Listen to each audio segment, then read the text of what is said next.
"Daddy, I am your daughter." The words were small, almost fragile, yet they carried through the hallway of St. Bridge Hospital like a note struck in the wrong key. Every sound seemed to stop the distant hum of machines, the shuffle of shoes, the low murmur of voices. For one suspended moment, even the air felt still. Daniel Hayes sat in a hospital chair, his left arm held in a white sling, the sharp scent of antiseptic surrounding him. He had been waiting for the doctor to check the fracture from a car accident the night before.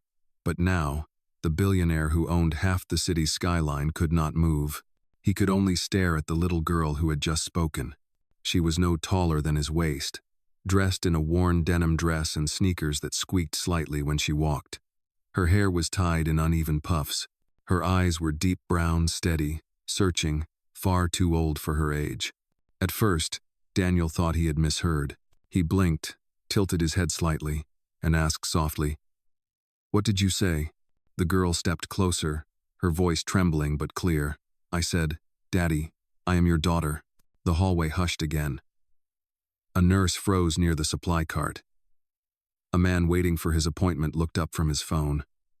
The air thickened with curiosity and confusion. Daniel's mouth curved into a faint, uncertain smile. "Sweetheart, you must be mistaken. I think you have the wrong person." But she did not move.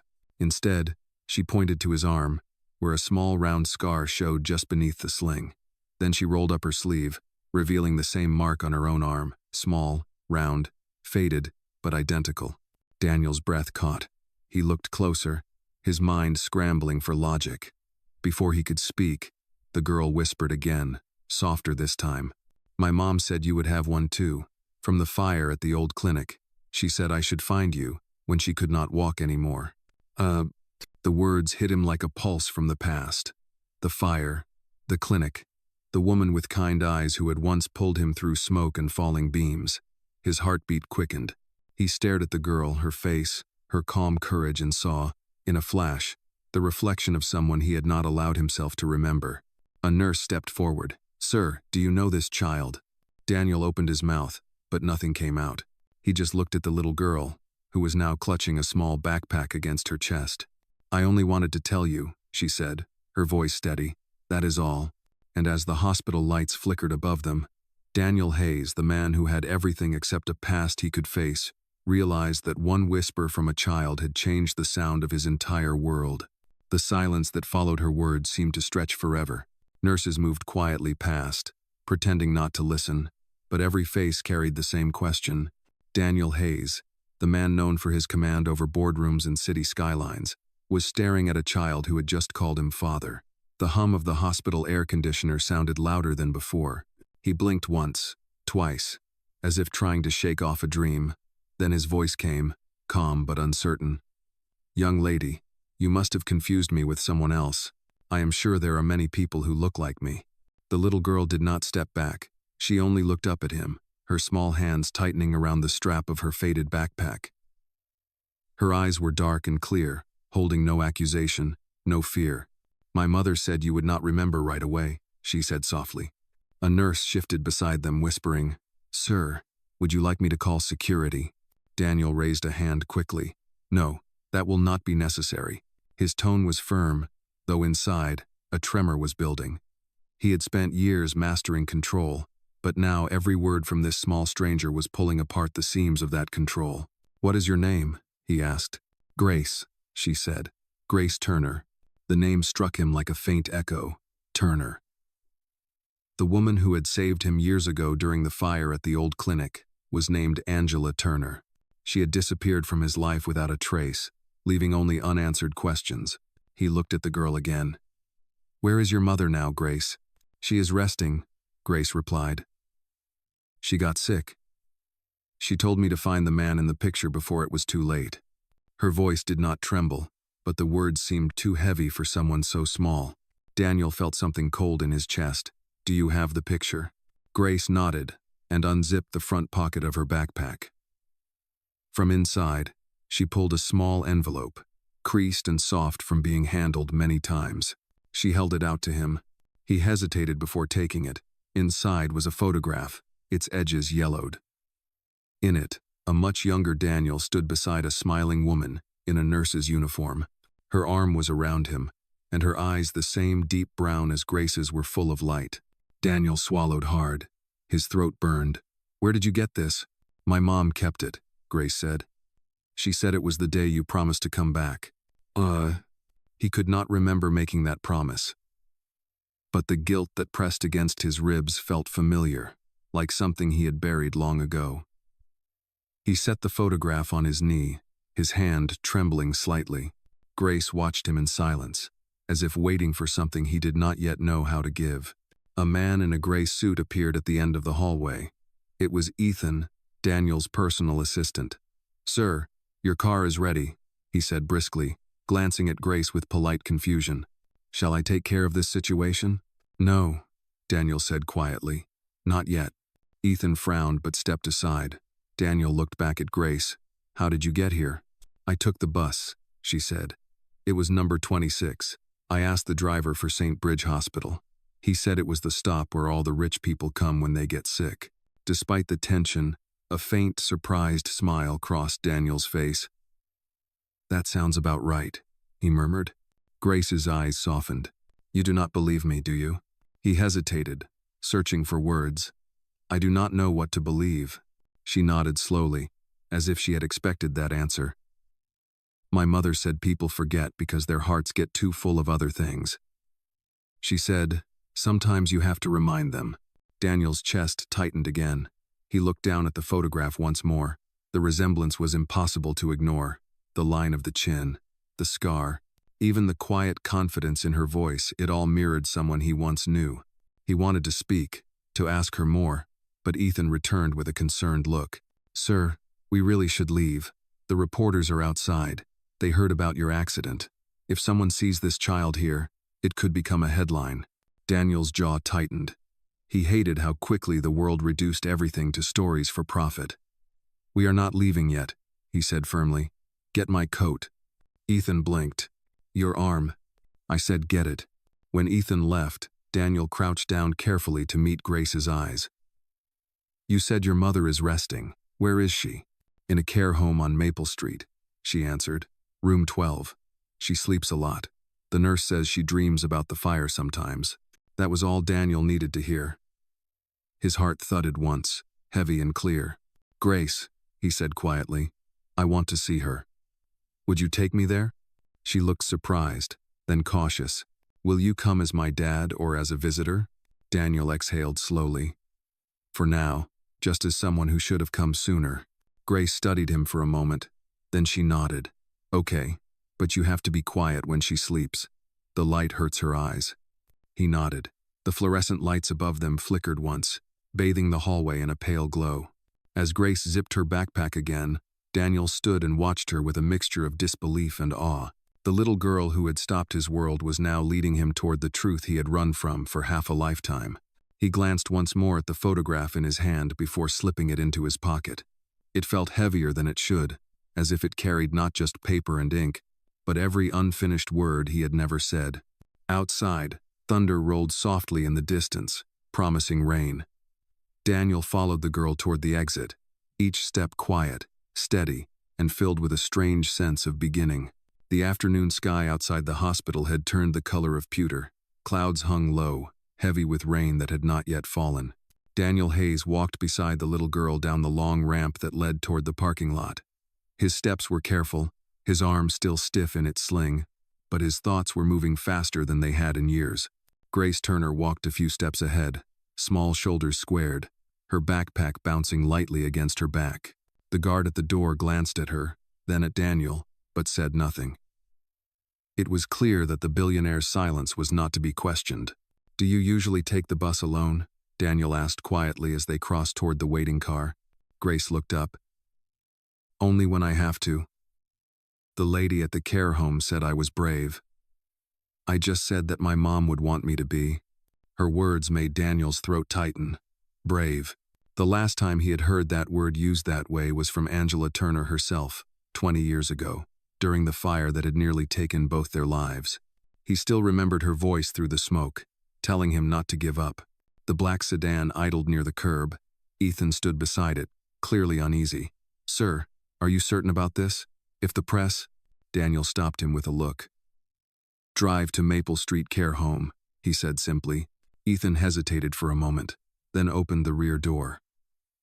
Grace climbed in first, sliding across the leather seat. Daniel followed more slowly, feeling the odd contrast between his world of polished luxury and the quiet presence of this child who seemed to belong nowhere and everywhere all at once. For a few minutes, neither spoke.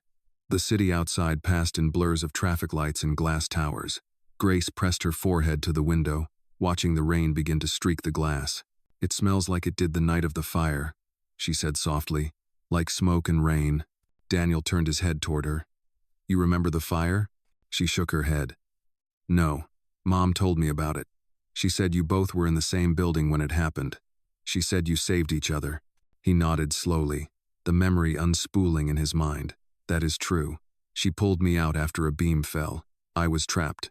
I would not have made it without her." Grace's small fingers traced the fog on the window, drawing a circle. "Then why did you not come back for her?" The question landed like a stone in his chest. He looked down at his hands. "I thought she had moved on. The hospital closed. I tried to find her, but her name was not in any record. Life kept moving, and I kept telling myself it was better that way." Grace turned from the window, her expression quiet but steady. She said she waited anyway. Those words pierced deeper than any accusation. Daniel looked away, out at the rain. When they arrived, the care home stood at the corner of Maple and Fifth. It was a modest brick building with a faded sign and a small garden of marigolds by the entrance. Grace climbed out first, her sneakers splashing into a shallow puddle. Daniel followed her through the sliding doors, the scent of disinfectant mingling with lavender. A nurse at the front desk looked up. "Can I help you?" Grace spoke before Daniel could. "I am here to see my mom, Angela Turner, room 12. The nurse nodded kindly. "She is resting, sweetheart, but you can go in quietly." Her eyes flicked toward Daniel, recognizing him from television. "And you are?" "A friend," he said simply. Grace led the way down a narrow hallway. The air hummed with the sound of machines and the faint whisper of a television somewhere in another room. She stopped at a white door marked with the number 12 and looked back at him. "She sleeps a lot," she whispered, "but she knows voices. Sometimes she smiles when I read to her." Daniel nodded. "We will be gentle." Grace pushed open the door. Inside, the room was small but neat. A vase of wildflowers sat on the bedside table. Their colors faded. The woman on the bed was thinner than he remembered, her once dark hair streaked with silver. Her breathing was shallow, her eyes closed. Grace tiptoed closer, placing her backpack on the chair. "Mom," she whispered, touching the woman's hand. "I brought him." Angela's eyelids fluttered, then opened slightly. For a moment, confusion clouded her gaze. Then recognition came, and her lips parted in a faint smile. "Daniel?" she murmured, her voice rasping but gentle. He stepped forward, emotion tightening his throat. "Yes, it is me. I am sorry it took so long." Angela's eyes filled with tears. She looked at Grace, then back at him. "You found her," she breathed. "She said you would." Daniel's hand trembled as he reached for hers. "I should have come sooner." Grace stood beside them, her small hand resting over their joined hands. "She always said you were kind," she whispered. "I wanted to see if it was true." Angela smiled faintly, her eyes soft. "He was," she said, "and he still is." The rain began to fall harder outside, tapping against the window in steady rhythm. Daniel felt the years collapsing inside him, the ambition, the noise, the distance he had built to forget. None of it mattered now. Angela's breathing grew slow again, her voice a whisper. "Take care of her, Daniel. She is braver than both of us." "I will," he said quietly. Grace pressed her cheek against her mother's arm, silent but calm. For the first time since the hospital hallway, Daniel's heart steadied. The truth that had once felt impossible was now right in front of him, simple and undeniable. He stayed there until Grace finally looked up and whispered, "She needs to rest now." Daniel nodded. Together, they stepped back toward the doorway. Outside, the nurse passed by and smiled kindly at them. "She is a fighter," she said softly. Grace looked up at Daniel and said, "So are you." For the first time in 20 years, Daniel Hayes believed her. Rain continued through the night, washing the streets in a silver glow. Inside the small care home on Maple Street, the hallways had grown quiet. Daniel Hayes sat in a wooden chair near Angela Turner's bed, his coat folded across his lap. Grace had fallen asleep in a corner chair, her backpack still resting on her knees. The lamp beside the bed cast a soft yellow light over her face, and in that calm glow Daniel saw something he had not seen in years. Peace. Angela stirred slightly, her eyes opening again. Her voice came faint, but clear enough to be heard over the rain. "You stayed," she said. Daniel nodded. "I did not want to leave. You were always too proud to stop moving," she said, "but you stopped tonight." He managed a small smile. "I had to.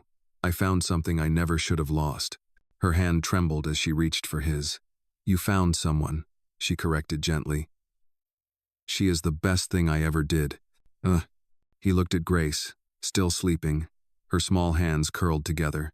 "She is brave," he said quietly. "She walked into that hospital alone. I do not know where she found the courage." Angela smiled faintly. "From you. You gave it to her without knowing." Daniel felt his throat tighten again. "I did not deserve to be found," he whispered. Angela shook her head weakly. "You deserved a second chance. We all do." The rain against the window softened to a drizzle. For a long moment, there was only the sound of breathing, gentle and rhythmic. Daniel stayed until Angela's eyes closed again, her expression peaceful. Then he stood and pulled the blanket higher over her shoulder. He looked down at Grace, still asleep in the chair. He could not leave her there. The nurse appeared in the doorway, speaking softly. "You can bring her with you, sir. We will watch over Angela through the night." Daniel hesitated. "Are you sure?" The nurse nodded. "It will be good for her to rest somewhere warm. She will be safe with you." He bent down, touching Grace's shoulder gently. "Grace," he whispered, "it is time to go." Her eyes opened slowly, adjusting to the light. "Is Mom okay?" "She is resting," Daniel said. "The nurse will take care of her tonight. I will bring you back in the morning." Grace rubbed her eyes and nodded, too tired to question. Daniel helped her with her backpack, then followed the nurse to the front door. Outside, the rain had stopped, but the air smelled clean, like a new beginning. Ethan was waiting near the car, still in disbelief. "Sir, it is very late. Should I take you home?" Daniel looked at Grace, then back at him. "No, take us to the Grandview Hotel. She needs a place to sleep, and it is close enough to return here tomorrow." Ethan hesitated only a second before nodding. "Yes, sir." Inside the car, Grace leaned against the seat, her eyes heavy with sleep. Daniel watched the streetlights pass across her face like small waves of gold. She looked fragile, but there was something unbreakable in the way she breathed steadily, even in exhaustion. When they reached the hotel, the lobby staff straightened immediately. No one questioned why the city's most private billionaire was carrying a sleepy child wrapped in his coat. They simply bowed their heads as he passed. In the suite, Daniel placed Grace on the couch and pulled a soft blanket from the linen cabinet. The child stirred, murmuring something about her mother, but soon settled again. He stood for a long time, watching her breathe. Then he walked to the window. From the high floor, the city looked small cars like flickering insects, towers like glass candles. For the first time, Daniel felt the weight of everything he had built pressing down, hollow and cold. None of it had ever filled the empty space that now a small girl had quietly stepped into. He turned when he heard movement. Grace had woken and was looking around, disoriented for a moment until she saw him. "Where are we?" she asked softly. "In a hotel," he said. "You needed somewhere warm." She nodded, sitting up. "I like the smell. It smells like soap and quiet." Daniel smiled. "That is a good way to describe it." Grace hugged her backpack closer. "Is this your house?" "No," Daniel said. "But I have stayed here before." He paused, then added, "You will have your own room soon, if you would like that." She tilted her head. "You mean, with you?" He hesitated only a moment. "If that is what you want." Grace looked down at her hands. "I want to stay near Mom until she feels better. But I like talking to you." His chest warmed at the honesty in her tone. "Then we will do both," he said. "We will take care of her together." "Do I?" She smiled faintly, eyes glinting with the reflection of the city lights. "Okay." Daniel poured a glass of water for her and set it beside the couch. "Try to sleep. We have a long day tomorrow." Grace nodded and lay back down, pulling the blanket up to her chin. Within minutes, her breathing slowed again. Daniel moved to the window once more. The clouds had cleared, revealing a pale moon. He thought of Angela asleep in her hospital bed, of the years lost to ambition and silence, and of the small hand that had pulled him back to life. He whispered, almost to himself, "You found me, Grace. You really did." Behind him, the little girl turned slightly in her sleep, as if she had heard him. And as the night deepened over the city, Daniel Hayes stood watching the horizon, knowing that for the first time in 2 decades, he would not be facing the morning alone. Morning came quietly over the city. The first light slipped through the tall windows of the hotel suite, painting soft gold lines across the carpet. Daniel Hayes had not slept. He had spent the night sitting by the window, watching the dark turn slowly into gray, and the gray bloom into a pale sunrise. The world outside was beginning another day, but for him, it felt like the first day of something entirely new. Behind him, Grace stirred. The blanket had fallen halfway to the floor. Her small face peeked out, warm in the morning light. She blinked and rubbed her eyes before realizing where she was. Her voice came out soft and sleepy. "It is morning?" "Yes," Daniel said. "Good morning, Grace." She sat up, hugging her knees. "Did you sleep?" "Not much," he admitted. There was a lot to think about. Grace looked at him for a long moment, her expression serious in a way that felt far too grown for her years. "You were thinking about Mom." He nodded slowly. "Yes, about her, about you, about the years that disappeared." Grace tilted her head. "Do you think she will get better?" Daniel hesitated. "I hope so. But even if she does not, she made sure you would be safe." Grace was quiet. She picked at the edge of the blanket, then said softly, "She said you used to draw pictures. She said you drew a house by the lake once and told her you would build it someday." Daniel's eyes softened with the memory. "That is true. I still have the sketch. It is in my office." Grace's voice grew small. "Did you ever build it?" He shook his head. "No, I got too busy building other things." Grace looked out the window, her voice barely above a whisper. "Then maybe you can build it now." Daniel did not answer right away. He watched the reflection of her small face in the glass. "Maybe I can," he said quietly. "Maybe I should." Breakfast came soon after, delivered by room service. The scent of pancakes and syrup filled the suite. Grace ate slowly, her manners careful but shy. Daniel noticed she always offered him the first bite, a small gesture that reminded him of Angela. When she was finished, he poured her a glass of milk. "You do not have to be polite all the time," he said gently. "You can ask for what you need." Grace smiled faintly. "Mom said manners are like magic. They make people kind back." "That sounds exactly like something she would say," Daniel murmured. After breakfast, they prepared to return to the care home. Ethan met them in the lobby, holding an envelope of documents. "Sir," the foundation called. "The press is still asking about your accident, but I have not said anything." Daniel nodded. "Keep it that way. Nothing leaves this room until I decide." Ethan looked at Grace curiously but did not ask questions. Daniel placed a hand on Grace's shoulder. "Ready to see your mother?" Grace nodded. "Always." The drive back to Maple Street was quiet. The morning rain had stopped, leaving the city washed and bright. The care home stood just as they had left it, small and calm beneath the wide sky. When they entered, the nurse at the desk smiled. "She is awake this morning," she said kindly. "You can go in." Grace hurried down the hall, her sneakers squeaking softly. Daniel followed, carrying a small paper bag with fruit and flowers. Angela Turner was sitting upright this time, a light blanket over her legs. Her face was pale, but her eyes were bright with recognition. "You came back," she said with a smile. "Of course," Daniel replied. "We wanted to see you." Grace ran to her side, climbing carefully onto the chair near the bed. "Mom, he stayed all night," she said proudly. "He did not even sleep." Angela's gaze shifted to Daniel. "That sounds like him," she said softly. "Always trying to fix what is broken by thinking too much." Daniel smiled, setting the flowers on the table. "Some things can only be fixed by showing up." Angela nodded, her eyes glistening. "You are here now.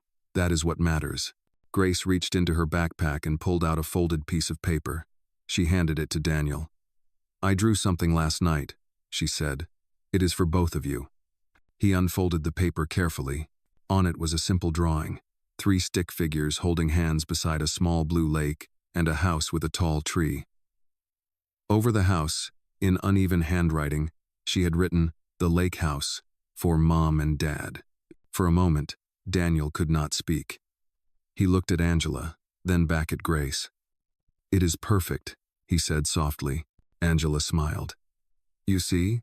She remembers everything I told her." Grace leaned her head against her mother's arm. "We can build it," she said. "When you feel better, we can go there." Daniel met Angela's eyes, and something unspoken passed between them, an understanding that the lake house might never be built with wood and stone, but could still exist in the space they were rebuilding now, piece by piece. The nurse entered quietly. "Miss Turner, it is time for your medicine." Angela nodded. "Thank you." She turned to Grace. "You go with Daniel. I will rest a bit." Grace frowned. "But I just got here." "One." Angela touched her cheek gently. "I will still be here when you come back, sweetheart. Let him take you for some fresh air." Grace hesitated, then nodded. "Okay, but I will bring you flowers next time." Daniel helped her down from the chair. They walked to the hallway, the light spilling warm from the windows. Grace stopped and looked up at him. "She really likes when you are here," she said. "I like being here too," he replied. Grace smiled. "Then you should come more. She gets lonely when it rains." Daniel looked out at the soft drizzle beginning again beyond the glass. "Then I guess I will have to come every time it rains." Grace grinned. "That means you will be here a lot." He nodded. "Yes, that is the plan." As they stepped outside, the air smelled of rain and blossoms. Daniel felt lighter than he had in decades. The world had not changed, but something within him had shifted quietly into place, like a door opening that he had long forgotten was there. The next morning, the city awoke beneath a silver sky. A thin fog rolled over the streets, and the early sunlight flickered weakly through the haze. Inside the Grandview Hotel suite, Daniel Hayes stirred from a restless sleep. The clock on the wall showed 7:30. The air smelled faintly of rain and coffee. He sat up, rubbed his eyes, and looked toward the couch. The blanket was empty. At first, he thought Grace might be in the bathroom or hiding behind one of the heavy drapes, as children sometimes do. But the door to the suite stood open a few inches, and a quiet chill passed through the room. The small backpack she always carried was gone. A sharp ache formed in his chest. He stood quickly, ignoring the pull in his injured arm, and stepped into the hallway. It was quiet except for the faint hum of an elevator far below. He asked the housekeeper nearby, "Have you seen a little girl leave this floor?" She was wearing a blue jacket. The woman shook her head. "No, sir. Not since the night shift ended." Daniel's voice grew firmer. "Please call the front desk. Check the cameras." Within minutes, Ethan appeared from the elevator, still fastening his tie. "Sir, what happened?" "Grace is gone," Daniel said, his tone steady but cold. "She left sometime before sunrise." Ethan's expression changed instantly. "I will check with security." While Ethan hurried off, Daniel stood in the hallway, his heart pounding with a fear he had not felt in years. He walked back into the suite and saw the folded piece of paper on the table. It was one of Grace's drawings, this time a simple picture of 3 hearts connected by a single line. Beneath it, she had written in her careful handwriting, "I went to see Mom. She might wake up today. Do not worry, I will be careful." Daniel exhaled slowly, both relieved and terrified. He grabbed his coat, left the hotel, and instructed Ethan to drive straight to Maple Street Care Home. The drive felt longer than before. The streets blurred as rain began to fall again, heavier now, drumming against the windshield. Daniel's mind raced through possibilities. Grace was only 8. The city buses were crowded, the sidewalks slick. Every thought cut deeper than the last. When they arrived, the nurse at the front desk recognized him immediately. "She came about an hour ago," the nurse said quickly. "We tried to call you, but the number on file did not answer. She said she wanted to surprise her mother with flowers. She is in the garden behind the building." Daniel's breath eased slightly. He walked through the corridor, out into the small garden where rows of tulips bent under the rain. There, under a wooden awning, sat Grace. She was holding a bunch of wildflowers wrapped in newspaper, her jacket damp, her hair glistening with raindrops. She looked up when she heard him. "I am sorry," she said softly. "I did not want to wake you." Daniel crouched beside her, lowering his voice. "Grace, you scared me. You should have told me." She looked down at her wet shoes. "I thought you would still be sleeping. And Mom likes morning flowers." He sighed, more from relief than anger. "You are thoughtful, but you must not go anywhere alone again, especially in the rain." Grace nodded, her lips pressing together.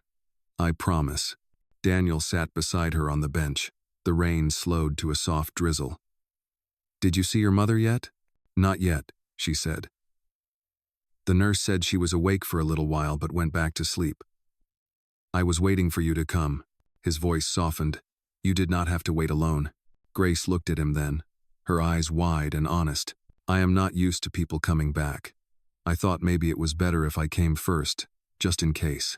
Daniel felt a familiar ache in his chest again. "Grace," he said gently, "I came back because I said I would. That means something to me." She studied his face for a long moment, as if weighing the truth in his tone. Then she smiled faintly. "Okay," she whispered. "I believe you." They went inside together. Angela Turner was asleep, her breathing steady. Daniel placed the flowers in a small vase on the table near her bed. Grace stood beside him, watching every movement with quiet reverence.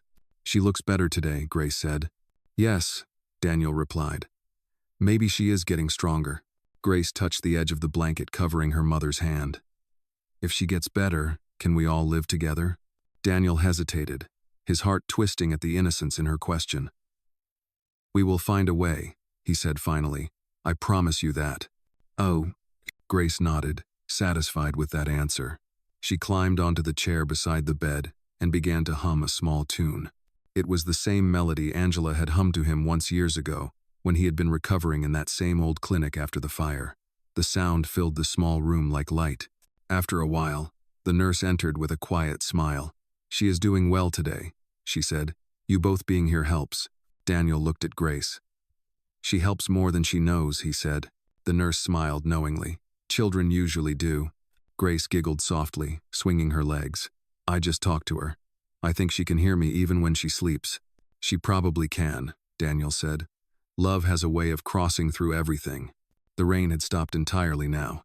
Through the window, the clouds began to thin, and a streak of sunlight touched the foot of Angela's bed. Grace reached out her hand toward the light, catching it on her fingers. "It feels warm," she said, like she is smiling again. Daniel watched her in silence, feeling the same warmth settle in his chest. For the first time in 2 decades, the fear that had lived quietly inside him began to fade. Outside, the world continued as it always had. Cars moving, people hurrying, rain drying from the streets. But in that small room, with one woman resting and one little girl humming softly, Daniel Hayes felt something he had never been able to buy or build. He felt home. By the end of that week, the story had already slipped past the quiet walls of the care home. What began as a private reunion was slowly becoming something larger, something Daniel Hayes could not entirely control. The first sign came early one morning, when a black car parked across the street from Maple Street Care Home.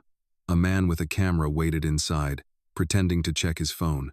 Daniel noticed it as soon as he stepped out of his own vehicle with Grace beside him. Years of public life had taught him what curiosity looked like when it hid behind tinted glass. He placed a steady hand on Grace's shoulder. "Stay close to me," he said calmly. Grace looked up at him, puzzled. "Why are they watching?"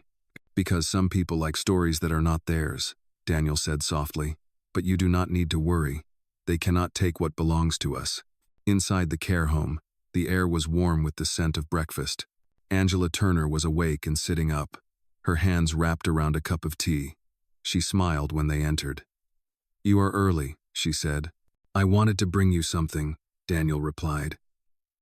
He set a small framed picture on her bedside table. It was the drawing Grace had made of the lake house.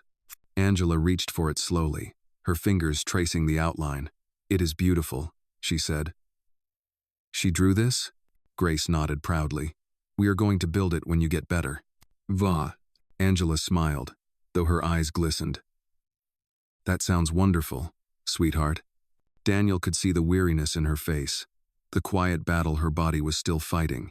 But there was light in her eyes now, something he had not seen in her before. Peace. The nurse entered a few minutes later with a soft voice. "Mr. Hayes, there is someone asking to see you. A reporter from the Chronicle." Daniel's expression hardened slightly. "Tell them I have no comment." Ugh. The nurse nodded, but Grace had already heard. "Why does a reporter want to talk to you?" she asked. "Because they like to write about people who make mistakes," he answered honestly. "And they like to guess at the parts of the story they do not understand." Grace frowned. "Then maybe we should just tell them the truth." Angela looked at her gently. "Sometimes the truth takes time, Grace. Sometimes it needs to grow quietly before it can stand on its own." Ugh. Grace nodded, not entirely convinced, but she stayed silent. After the nurse left, Daniel sat beside the bed. "Angela, this will not stay private for long," he said quietly. "Someone must have seen us together. I can handle the press, but they will not be kind to you or Grace." Angela's voice was steady. "I have lived my life quietly. I can keep doing that. But Grace deserves to know where she came from. She should never have to hide that." Daniel nodded. "You are right." He looked at Grace, who was playing with the hem of her jacket. "We will tell her everything. No rumors, no headlines, just the truth." Grace looked up. "Tell me what?" Daniel hesitated. He had spent decades building walls around his memories, but they were falling fast now. "When I was younger," he said slowly, "I was hurt in a fire. Your mother saved me. I told her I would come back for her, but I did not. I was scared, and I thought she would be better off without me. I was wrong, and because of that, I never knew about you." Grace listened without blinking. "Mom said you were brave," she said. "You do not look scared now." Daniel smiled faintly. "That is because you are here." Angela reached for his hand. She needed to know, and so did you. For a while, the three of them sat in silence. Rain tapped softly against the window, as if listening too. Then the door opened. Ethan stepped in, holding a folded newspaper. His face was tense. "Sir, I am sorry. It is already out." Daniel took the paper and unfolded it. Across the front page was a photograph taken from a distance, the image of him standing in the care home garden beside Grace. The headline read, "Billionaire's Secret Past, a Child, a Promise, and a Forgotten Love." Grace leaned closer to see. "They put us in the newspaper," she said quietly. Angela's face paled. "Oh, Daniel." He exhaled through his nose, calm but weary. It was bound to happen. Ethan looked at him seriously. "Do you want me to call legal? We can ask them to issue a statement." Daniel shook his head. "No statements, no lies. Let them write what they want. The truth does not need defense." Grace reached for his hand. "Does this mean everyone will know now?" "Yes," Daniel said softly. "They will know." "Good," she said simply. "Then they will know you kept your promise." Her words made him pause. For a moment, the noise of the world outside seemed to fade. Angela smiled faintly, her eyes on Grace. "She sees things clearly," she whispered. "Yes," Daniel replied. "She does." Later that day, as they prepared to leave, the nurse returned with a small envelope. "This was in the mail this morning," she said, handing it to Angela. Angela looked at the handwriting and gasped softly. "It is from the old clinic," she said. "Someone found my locker when they were clearing the building.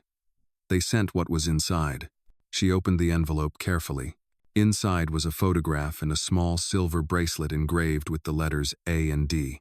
Grace leaned closer. "That is the same as the one I have." Angela smiled through her tears. "It was part of a pair. I kept one, and I gave the other to you when you were born." Daniel took the bracelet gently. His fingers brushed the letters, the same design he had once carved into a piece of metal with a pocket knife so many years ago. The past, long buried, had returned to him not as punishment but as mercy. Grace looked from one to the other, her small voice steady. "Now you both have them again. That means it is real." Daniel nodded, his eyes wet but calm. "Yes, Grace, it is real." Outside, the first light of evening broke through the clouds, casting a golden hue across the small garden. The world beyond might whisper and question, but inside that quiet room, 3 lives had found their missing pieces, and the truth, no matter how late it came, had finally begun to heal them all. The following morning arrived with a kind of stillness that only comes after a storm. The streets were quiet, but the world beyond was not. Daniel Hayes could already feel it, the hum of headlines, the vibration of questions, the pull of 1,000 opinions that were no longer his to control. From the window of his office on the 22nd floor, the city below looked ordinary, unaware that his name had filled every paper and news channel overnight. The story had spread faster than he expected. A forgotten promise, a hidden child, a billionaire's reckoning. Daniel stood at the window, his reflection pale against the glass. Behind him, Ethan read quietly from a tablet, his voice steady but low. Every major outlet has picked it up, sir. Some are sympathetic. Others are calling it a scandal. Daniel turned from the glass. A scandal is when someone lies. I told the truth. Yes, sir, Ethan replied carefully. But the truth can still be uncomfortable for people who live on reputation. Daniel sank into the chair behind his desk. His company logo gleamed faintly on the wall behind him, cold and metallic. For years, that symbol had represented everything he thought he wanted: control, perfection, distance from the chaos of real life. But now, looking at it, all he saw was emptiness. He picked up the silver bracelet from his pocket, the one Angela had received in the mail. The letters A and D glimmered softly in the light. They made this the headline, he said with a trace of disbelief. 2 letters that once meant hope. Ethan hesitated. The board wants to meet. They are worried about investors. Daniel gave a short, humorless laugh. Of course they are. He stood again, pacing slowly. Call the meeting. But before that, send flowers to Maple Street Care Home. Make sure Angela has what she needs. And tell Grace's school I will handle her transfer personally. Ethan nodded. Yes, sir, I will arrange everything. When Ethan left, the room felt too large, too quiet. Daniel looked out the window once more. His thoughts drawn not to the business empire around him, but to the care home across town. Angela had always told him that power without compassion was just a polished cage. He had not understood her then. Now, he did. By mid-afternoon, he stood before the company's board of directors. Their faces were serious, some guarded, some curious. The air in the conference room felt heavy with judgment. One of them, a tall man named Gregory Pierce, spoke first. Daniel, we are not here to pry into your personal life, but this revelation has consequences. The shareholders are uneasy. The media attention is growing. Daniel listened quietly. And what do you suggest I do? Gregory folded his hands. Distance yourself from it. Say it is a misunderstanding, a mistake. You can manage the narrative before it damages everything you have built. Daniel's jaw tightened. Everything I have built? He paused, letting the words sink in. You mean money, walls, numbers on a page. That is not everything. That is barely anything. Several board members shifted uncomfortably. Gregory frowned. Daniel, emotions are admirable, but this is business. No, Daniel said firmly. This is about truth. If I built something that cannot stand on truth, then it deserves to fall. For a moment, no one spoke. The silence in the room was deep and sharp. Finally, an older woman at the end of the table cleared her throat. Perhaps honesty will strengthen the company in time, she said quietly. People respect integrity, even if it is messy. Daniel nodded to her. Thank you. He gathered his papers, stood, and looked around the table. Gentlemen, ladies, I will not issue a denial. I will not hide. I have a daughter. Her name is Grace Turner. Her mother is Angela Turner. If that costs me everything, then so be it. He left the room without waiting for their response. Outside, the sky had darkened with the promise of rain again. As he stepped into his car, Ethan looked up from his phone. Sir, there are reporters waiting at the gate. Oh, let them wait, Daniel said quietly. Drive to the care home. When they arrived, Grace was in the garden, sitting cross-legged on the grass with a sketchbook in her lap. She looked up and smiled when she saw him. You came early today. I needed to see you, Daniel said. She closed the sketchbook and stood. Mom said you were busy fixing things. I tried, he said softly. But some things do not need fixing. They just need to be faced. Grace tilted her head. Did people say bad things about you? Daniel nodded. Some did, but it is all right. They do not know us. She thought for a moment. then asked, "Will you still come back, even if they keep talking?" He knelt so that his eyes were level with hers. "Grace, I will come back no matter what they say. You are my daughter. That is not a story they get to write." Her smile returned, bright and sure. "Then we are fine," she said simply. Angela was resting inside when they went to see her. She looked better that day, color in her cheeks, strength in her voice. "You look tired," she told Daniel. "Maybe a little," he admitted, "but I am learning how to be honest again." She smiled faintly. "It looks good on you." Grace pulled out her new sketch and placed it on the table beside her mother's bed. It was a picture of the three of them together, standing under a big tree. At the top, in uneven letters, she had written, "Truth makes us grow." Angela traced the words with her finger, and Daniel watched her quietly. Outside, the first drops of rain began to fall again, gentle and rhythmic. For the first time in years, the rain did not sound like a storm to Daniel. It sounded like forgiveness. The rain had passed by dawn, leaving the city washed clean under a pale blue sky. Sunlight touched the windows of the care home, glinting like a promise of calm after days of noise. Inside, Daniel Hayes sat quietly beside Angela Turner's bed. The steady rhythm of her breathing mixed with the faint ticking of the clock on the wall. Grace sat on the floor, humming softly as she sorted colored pencils back into their worn case. It had been 3 days since the news broke. And although the media had not stopped calling, Daniel no longer cared to answer. He had turned off his phone, canceled meetings, and let the world move without him. For the first time in years, his attention belonged entirely to one place, one moment, and two people who had made everything else feel small. Angela stirred and opened her eyes. The morning light fell gently across her face, softening the lines that illness had carved. "You are here early again," she said, her voice faint but warm. Daniel smiled. "You could say I have cleared my calendar." She laughed quietly, a sound that carried the comfort of old familiarity. "You used to say that only for investors. Now I am investing in something better," he replied. Grace looked up from her drawings. "Like what?" Daniel reached over and tapped her sketchbook. "Like truth," he said. "It is worth more than any company." Grace nodded solemnly as if she understood more than her years should allow. "Mom says truth grows stronger when people stop running from it." Angela smiled at her daughter. "She remembers everything I tell her." Daniel leaned back in his chair, his eyes drifting to the bracelet on Angela's wrist. The small letters, A and D, caught the light. He wore its twin now, the metal warm from his skin. "Do you remember that night?" Angela asked suddenly, her gaze unfocused, looking somewhere beyond the present. Daniel nodded slowly. "The fire?" "Yes," she said. "The old clinic. You were trapped under the beam. I could hardly see you through the smoke." "I remember your voice," he said softly. "You told me not to stop breathing." Angela's eyes softened. "You tried to help everyone else before yourself. Even then, you were stubborn." "I was foolish," he corrected gently. "I thought I could carry everything alone. I thought needing someone made me weak." Grace listened quietly, her eyes moving from one to the other. "Mom, did you know he was scared?" Angela smiled. "Yes, sweetheart, I knew. That is why I stayed until he was safe." Grace looked at Daniel. "And you left?" Daniel's throat tightened. "Yes, I did. I left because I thought I was doing the right thing. I thought she deserved someone who could give her more than a broken man." Grace frowned slightly. "But she only wanted you." Her words landed like a truth he had been too afraid to name.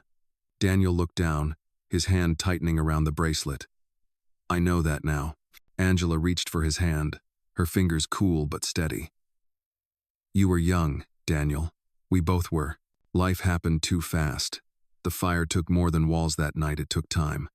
But we have time again now, even if it is short." He met her gaze, the weight of her words heavy but not cruel. "If I could go back, I would not run." She squeezed his hand lightly. "You came back. That is what matters." For a long moment, silence filled the room again, broken only by Grace's pencil scratching against the paper. She was drawing a small house by the lake again, but this time she added a bright sun and 3 figures holding hands. Daniel watched her draw, his heart swelling with both gratitude and regret. "She has your patience," he said to Angela. Angela smiled faintly. "And your will. She does not give up easily." The nurse entered quietly with a tray of tea. "Good morning, everyone," she said. "Miss Turner, your medicine. Mr. Hayes, there are visitors in the lobby asking for you. Reporters again, I think." Daniel sighed. "Tell them no. Tell them I am where I need to be." The nurse nodded, smiling kindly, and left them in peace. Grace glanced toward the door. "Are they mad at you?" Daniel shook his head. "Maybe some are. But people get mad when they see something that reminds them of themselves. I think they will understand someday." Angela's eyes softened with approval. "You are starting to sound like me." He chuckled quietly. "You were always the wiser one." Grace looked up from her picture. "Then maybe we should write our own story, so people will know what really happened." Daniel smiled. "Maybe we will." Angela reached for her daughter's hand. "You already are, sweetheart. Every drawing you make is a story." Grace looked down at the paper, tracing the lines she had made. "Then, I will keep drawing, until everyone remembers." Daniel felt a deep warmth rise inside him. There was something pure about the way Grace saw the world, simple and clear, unbothered by power or judgment. The clock on the wall ticked softly, marking the hours they had once lost, and were now reclaiming one by one. Outside, the sunlight grew stronger, spilling gold across the white curtains. Daniel stood and adjusted the blanket over Angela's legs. "I will bring lunch later," he said. "Something from that small bakery you like downtown." Angela smiled faintly. "The one with the lemon pie?" He nodded. "Exactly that one." Grace's eyes brightened. "Can we get 2 slices?" Daniel laughed. "We will get 3. As he turned toward the door, Angela's voice followed him, low and gentle. "Daniel," she said, "thank you for coming back." He looked over his shoulder. "Thank you for waiting." When he stepped outside, the sunlight hit his face fully, warm and honest. For the first time in 20 years, Daniel Hayes did not feel like a man running from his past. He felt like a man walking towards something real. And somewhere behind him, in that quiet room filled with drawings and laughter, time once lost in smoke and regret had begun to breathe again. The next morning arrived with a soft mist that wrapped around the city like a quiet veil. Daniel Hayes drove through the narrow streets of the old district, following a direction written in Angela Turner's handwriting. The paper had been folded and refolded so many times that the edges were worn and thin. She had given it to him the night before with one request. "I want you to see where Grace grew up," she had said, "where I waited for you when the letters stopped coming." Daniel had promised her he would go. He left early, before sunrise, leaving Grace asleep in the chair beside her mother's bed. The drive took him past the edge of the city and into a neighborhood that time had quietly forgotten. The houses were small and close together, their paint faded from years of rain and sunlight. The sidewalks were cracked, and the fences leaned slightly, but there was a kind of humble order to it all. Life here was slow, gentle, and real. He parked near a corner store and stepped out into the cool air. The scent of bread and damp earth filled the morning. A woman sweeping her porch looked up and blinked in recognition. "You must be looking for Angela," she said kindly. "You have her eyes." Daniel smiled faintly. "I am. She used to live here?" The woman nodded and pointed down the street. "Third house on the left, the one with the blue door." She and her little girl were good neighbors, quiet, polite. That one planted flowers even when she had no reason to. He thanked her and walked slowly toward the house. The blue door was faded now, the color chipped by years of weather. A small wooden swing hung from a tree in the front yard, its ropes frayed but still strong. He touched the swing gently and felt the weight of what could have been a life he might have shared if he had made a different choice. When he stepped inside, the air smelled faintly of dust and lavender. The landlord had agreed to open the door for him after Angela's call. The furniture was old, the walls covered with photographs. Most of them showed Grace at different ages laughing in the garden, holding a stuffed bear, walking to school in shoes that looked slightly too big. But in one picture, near the center of the wall, was a younger Angela holding Grace as a baby. The woman's smile was wide and bright, her hair tied back just the way he remembered it. Daniel reached out and touched the frame. "You built a home," he whispered, "even when I was not there." He walked further inside and found a box on the table marked "Letters Never Sent." Inside were envelopes addressed to him, some sealed, some torn, Others yellowed with time. He opened one carefully. The handwriting was the same elegant script he knew by heart. Dear Daniel, Grace is 3 today. She asked if the sky has a name. I told her it is called Hope. Maybe you are looking at it too. He closed his eyes, holding the letter against his chest. The silence of the small house seemed to speak for her of years she had filled with strength instead of bitterness. As he stepped outside again, the woman from earlier called out. She was a good one, that Angela. Always said she was waiting for a man who had gotten lost but would find his way back. Daniel's throat tightened. She was right, he said softly. I just took too long.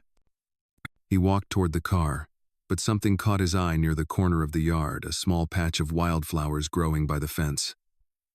There were marigolds and violets, their colors bright against the dull soil. Angela's handwriting came back to him. When Grace misses you, she picks the yellow ones. She says they remind her of sunlight that never gives up. He knelt down and picked a few, careful not to break their stems.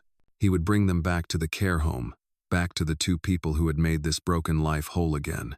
As he drove back through the streets, memories began to surface: his first meeting with Angela at the clinic, the laughter they shared over coffee, the night he almost told her he loved her but stayed silent instead.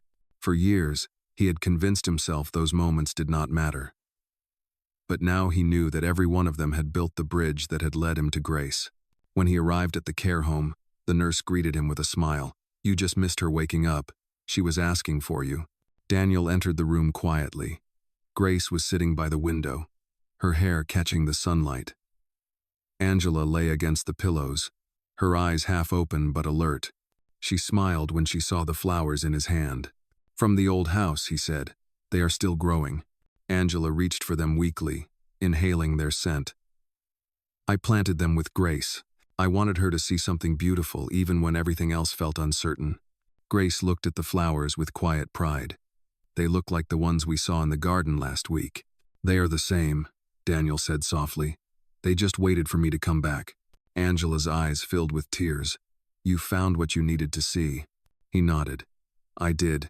You built a life, Angela, a good one. I wish I could have been part of it sooner. She smiled faintly. You are here now. That is enough.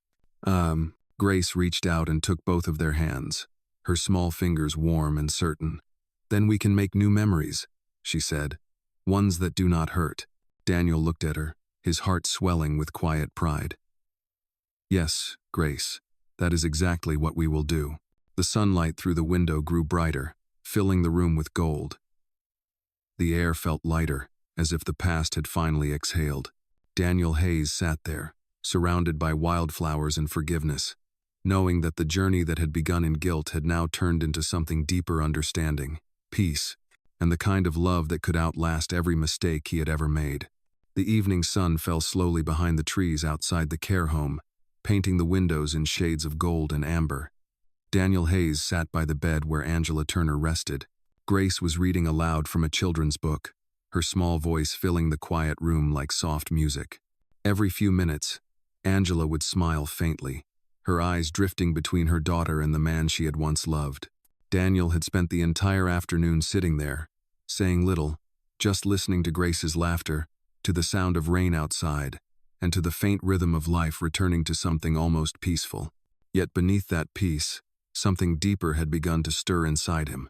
He had gone back to the old neighborhood earlier that week, had seen the blue door and the flowers that still bloomed by the fence, and since then, a realization had taken hold of him. He could not change the years he had lost, but he could change what came next. Grace closed the book and looked up. She is asleep, she whispered, smiling. Daniel nodded. You read beautifully. She heard every word. Grace beamed. Mom says stories help her dream good things. That is true, Daniel said softly. Stories carry hope. Grace leaned against the side of the bed, her eyelids heavy with sleep. Then maybe you should tell one too. A story that makes you dream. Daniel hesitated. I am not as good at stories as you are. Yes, you are, Grace murmured. You just forgot. She soon drifted off, her head resting on the blanket near her mother's hand. Daniel pulled another chair closer, careful not to wake either of them. The room was dim now, lit only by the glow of the small lamp beside the bed. For the first time in many years, Daniel let himself sit still and think. He thought of the life he had built, of towers made of glass and numbers, of meetings filled with sharp words and cold ambition. He thought of the moment he first saw Grace in that hospital hallway, the way her small voice had broken the noise of everything he thought he knew. He had spent years believing that success required forgetting pain, forgetting people, forgetting promises. But now, looking at the two sleeping beside him, he understood that forgetting was not strength. It was a slow kind of loss. He reached into his coat pocket and took out a folded piece of paper. It was one of Angela's old letters from the box he had found. He had read it several times since that day. The letter began simply, "Daniel, if you ever come back, do not come to explain. Just come as you are. That will be enough." He read the words again, feeling the truth of them settle into him like warmth spreading through his chest. For so long, he had been afraid of being seen for who he really was, a man who had failed, who had run, who had hidden behind power and titles. But now he understood that coming back, staying, choosing love over fear, that was what made him whole again. Angela stirred slightly and opened her eyes. Her voice was soft, barely above a whisper. "You are still here." "I could not leave," he said quietly. "Not anymore." She smiled faintly. "I dreamed about the lake house again. It looked the same, but you were there this time." He leaned forward. "Maybe that dream can still come true." Angela's eyes glistened. "Even if we never build it, we already found what it stood for." Daniel nodded. "Home." "Yes," she said. "Home. The silence that followed was tender, filled with a peace that did not need words.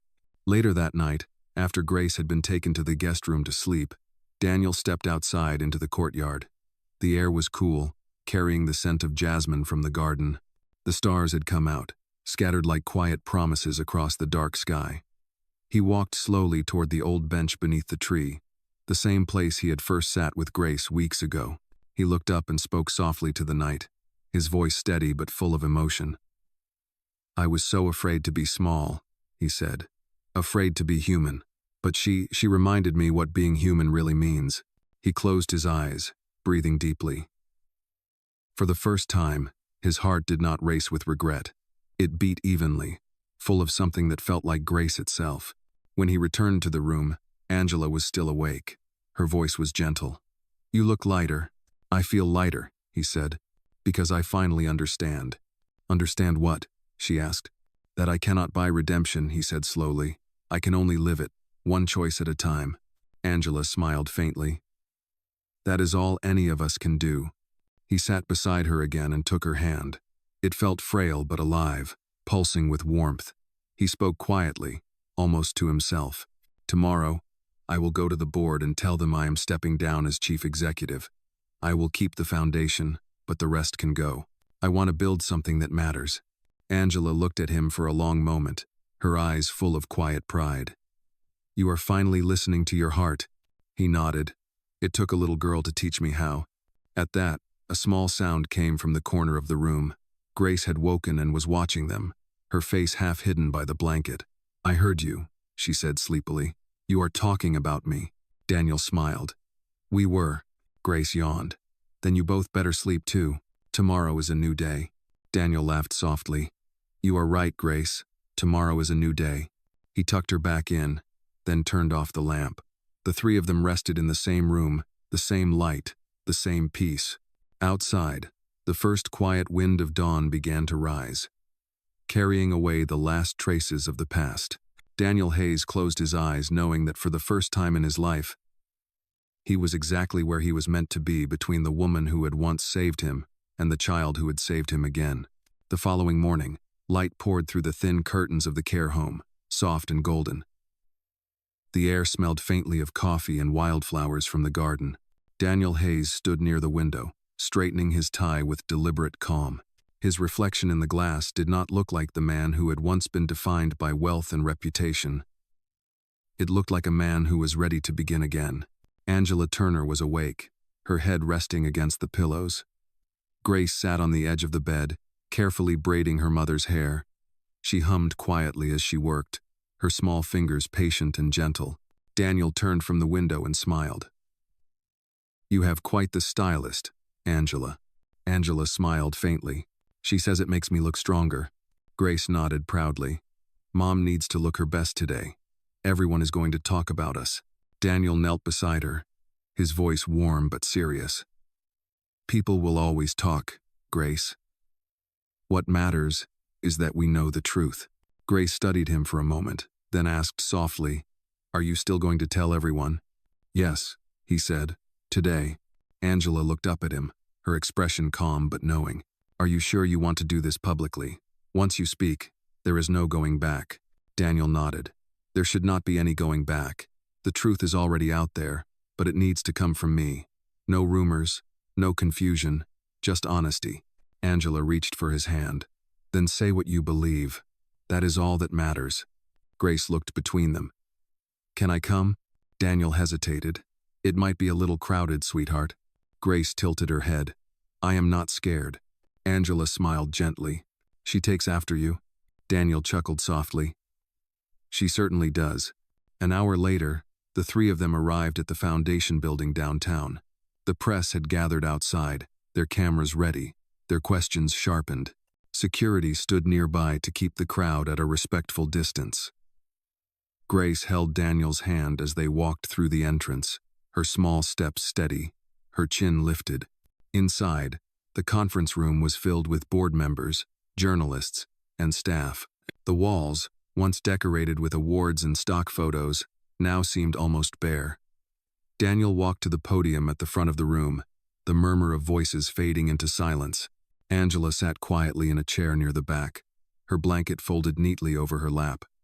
Grace sat beside her, holding a small drawing she had made that morning, a picture of three people under a bright Sunday. Daniel took a deep breath and began to speak. His voice was calm, clear, and full of quiet strength. "Many of you know me as a businessman," he said. "For years, my name has been tied to numbers, to buildings, and to success. But there is another story, one that has lived in silence far too long." He paused, looking toward Angela and Grace. "A story about love, loss, and truth. 20 years ago, I made choices that cost me more than I realized. I walked away from someone who saved my life. I thought distance would protect us both. I was wrong. It only created emptiness. Today, I am standing here because that same woman and the daughter I never knew I had gave me a second chance." A ripple moved through the room, quiet and human. Cameras clicked, but no one interrupted. Daniel continued, his tone unwavering. "This is my daughter, Grace Turner. She is brave, kind, and honest, qualities she learned from her mother, Angela Turner. I am proud to be her father, and I am proud to stand beside them both." Grace smiled shyly from her seat, clutching her drawing. Daniel looked back at the crowd. "You may write whatever story you choose, but this is the truth. The empire I built means nothing without the people who gave me a reason to build in the first place. From this day forward, I will dedicate every resource, every foundation, every effort of this company to the values they have shown me: compassion, integrity, and hope." He paused and glanced toward Angela. "For years, I thought power was control, but true power is kindness. It is the courage to admit you were wrong and the grace to begin again." The room was silent. Then, one by one, people began to stand. Some applauded softly, others simply nodded with quiet respect. When Daniel stepped down from the podium, Grace ran to him and wrapped her arms around his leg. "You did it," she whispered. He smiled and knelt to her height. "We did it, Grace." Angela watched them with tears in her eyes. For the first time in decades, she saw Daniel as he once was, the man who had looked at the world with hope instead of fear. After the event ended, they stepped outside together. The crowd had thinned, but a few reporters lingered at a respectful distance. One woman called out gently, "Mr. Hayes, do you have any regrets?" Daniel paused, holding Grace's hand. He turned to face the question directly. "Only that it took me this long to tell the truth," he said. "But the good thing about truth is that it waits for you." Grace squeezed his hand. "That was a good answer," she said proudly. Angela chuckled softly. "She is right." They walked together down the steps, the afternoon light breaking through the clouds. The city that had once felt heavy now seemed lighter, the air easier to breathe. Daniel looked at the two people beside him and realized something simple but profound. He had not lost his world when he told the truth. He had found it. As they reached the car, Grace looked up at him and said, "Dad, you know what?" "What is it, sweetheart?" he asked. She smiled, her eyes shining. "Now everyone knows what I already knew." Daniel felt his chest tighten, not with sadness but with gratitude. "Yes, Grace," he said softly. "Now they do." And as they drove away, the city skyline glimmered in the fading light, a reminder that sometimes the most powerful beginnings come from the courage to speak the truth aloud. The next morning began quietly at the care home. The world outside was calm after a long week of attention, news, and noise. The sun rose slowly over the trees, spilling soft light through the window where Grace sat beside her mother's bed, drawing again. Her crayons were scattered across the blanket, and her tongue poked slightly between her lips as she concentrated. Angela Turner watched her, her eyes tired but peaceful. The hospital room no longer felt heavy. There was laughter now, warmth, and the hum of a second chance that lingered in every corner. Daniel Hayes entered carrying 2 cups of coffee and a small paper bag. "Breakfast delivery," he said lightly. "From the bakery that makes the lemon pie you like." Grace looked up, smiling. "The one with the sugar dust on top?" He nodded. "The very same." Angela smiled faintly. "You have been spoiling us." "I am just catching up," Daniel said, setting the bag on the table. "I missed 8 birthdays and 1,000 mornings. It will take time to make up for all of it." Grace looked thoughtful. "You do not have to make up for everything, Dad. You just have to stay." Her simple words filled the room with stillness. Angela reached over and squeezed her hand gently. "You hear that, Daniel? Even she knows what matters most." Daniel smiled softly. "Then I will stay." "Oh." They shared breakfast together, talking about small things, the flowers blooming in the garden, the sound of birds outside the window, and the upcoming school festival Grace wanted to attend. Afterward, Grace pulled out a new sheet of paper. "I want to draw something for you, Dad," she said.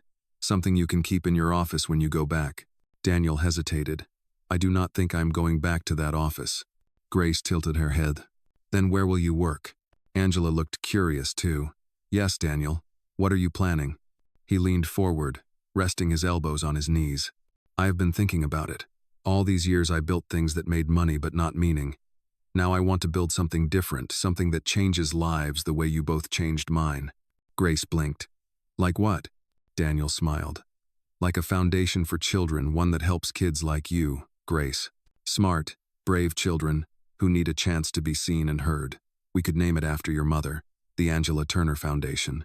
Angela's eyes widened, glistening with emotion. "Daniel," he shook his head gently. "You spent your whole life helping people quietly.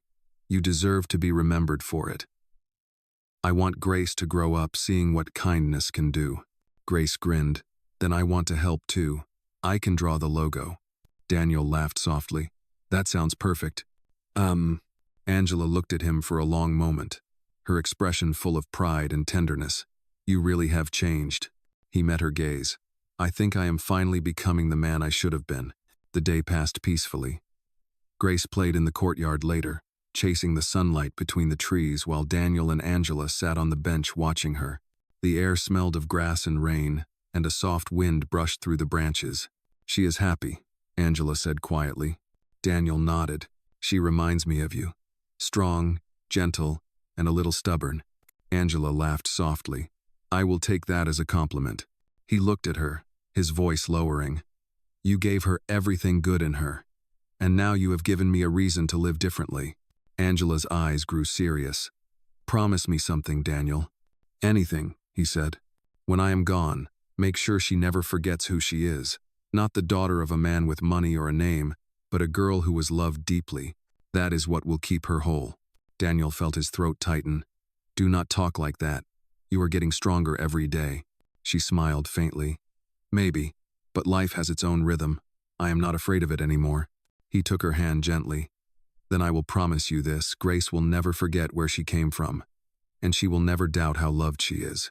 Angela exhaled softly, relief in her eyes. "That is all I needed to hear." Later, as the sun began to set, Daniel and Grace walked home together. The streets glowed orange, and the sound of evening traffic hummed in the distance. Grace held his hand and skipped every few steps. "Dad," she said suddenly, "when we build the foundation, Can we put Mom's favorite flowers outside? The yellow ones? Of course, Daniel said. We will plant a whole garden of them. Grace smiled. Then she will always be close. Daniel looked down at her, his heart swelling with quiet gratitude. Yes, she will. That night, after Grace had fallen asleep, Daniel sat by her bed and watched her breathe. The moonlight painted her face in silver, her small features peaceful and strong. He thought about everything that had brought them to this moment, the fire, the years of silence, the chance encounter that had changed everything. He realized that redemption was not one grand act. It was a series of small, steady choices showing up, speaking truth, staying when it mattered. As the clock ticked softly in the background, Daniel whispered to himself, "Tomorrow, I start building again. Not with steel or glass, but with love." In the quiet of that night, for the first time in decades, Daniel Hayes felt certain of his path. He had found the only legacy that mattered: a family healed by truth, a future shaped by kindness, and a little girl whose laughter would forever remind him of everything worth saving. Morning sunlight filtered through the tall windows of Daniel Hayes's apartment, warming the hardwood floors and the faint scent of coffee drifting through the air. For the first time in years, the space no longer felt like an empty penthouse, it felt like a home. Grace Turner sat at the kitchen table, her legs swinging above the floor, coloring a new picture. On the counter beside her, a vase of yellow marigolds stood bright and full, just as she had asked. Daniel stood at the stove, carefully turning pancakes with the kind of focus he once reserved for corporate deals. "How do you like them?" he asked, glancing over his shoulder. Grace grinned. "They smell happy." He laughed. "Happy pancakes, then. I will take that." When he brought the plate to the table, Grace clapped her hands. "I think Mom would like these." Daniel smiled softly. "She would, and she will. We will bring her some later." They ate together quietly for a few moments, the morning calm wrapping around them like a promise. Grace had begun to hum again, a tune she always used when she felt safe. Daniel listened, memorizing the sound. After breakfast, they drove to the care home. The air outside was crisp and cool, filled with the early signs of spring. Birds fluttered through the garden where Grace had planted her first flowers with Angela's help. When they entered, the nurse at the desk greeted them warmly. "Good morning, Mr. Hayes. Miss Turner is waiting for you both." She had a good night. Daniel smiled in relief. "That is the best news I have heard today." Inside the room, Angela Turner was sitting upright, her skin pale but her eyes clear and bright. When she saw them, her smile lit up the room. "My two favorite people," she said softly. Grace ran to her and held up the bag from the bakery. "We brought pancakes. Dad made them himself." Angela chuckled.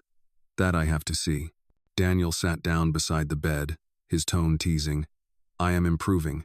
She even said they smell happy. Angela's laughter filled the room. "Then they must be perfect." They shared breakfast together, the air full of easy conversation.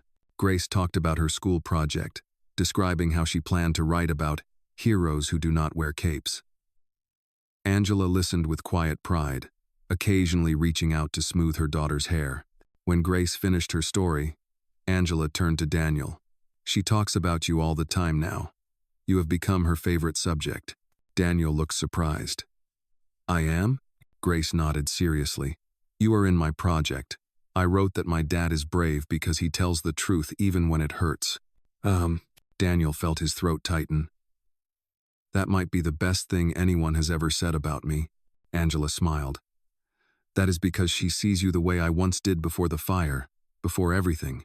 He reached for her hand gently. "And how did you see me then?" "As someone who cared deeply, even when he was afraid to show it," Angela said softly. "I see that man again now." He held her gaze for a long moment.